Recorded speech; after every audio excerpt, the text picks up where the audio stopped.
Hi friends, இன்னைக்கு segregation அப்படின்ற வார்த்தைக்கு தமிழ் என்னன்னு பார்க்கலாம்.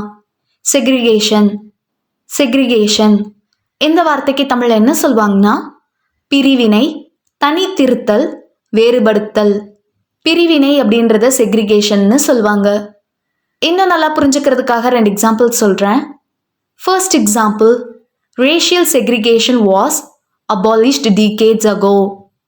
Racial segregation was abolished decades ago. இன வேறுபாடு பிரிவினை பல தசாப்தங்களுக்கு முன்பு நீக்கப்பட்டது. Second example, waste segregation is important for effective recycling. Waste segregation is important for effective recycling. திறம்பட மறுசுழற்சிக்கு கழிவுகள் பிரித்தல் முக்கியமானது. இன்னொரு வீடியோவில் வேறொரு ஆங்கில வார்த்தைக்கு தமிழ் என்னன்னு பார்க்கலாம். அது வரைக்கும் பை பாய்.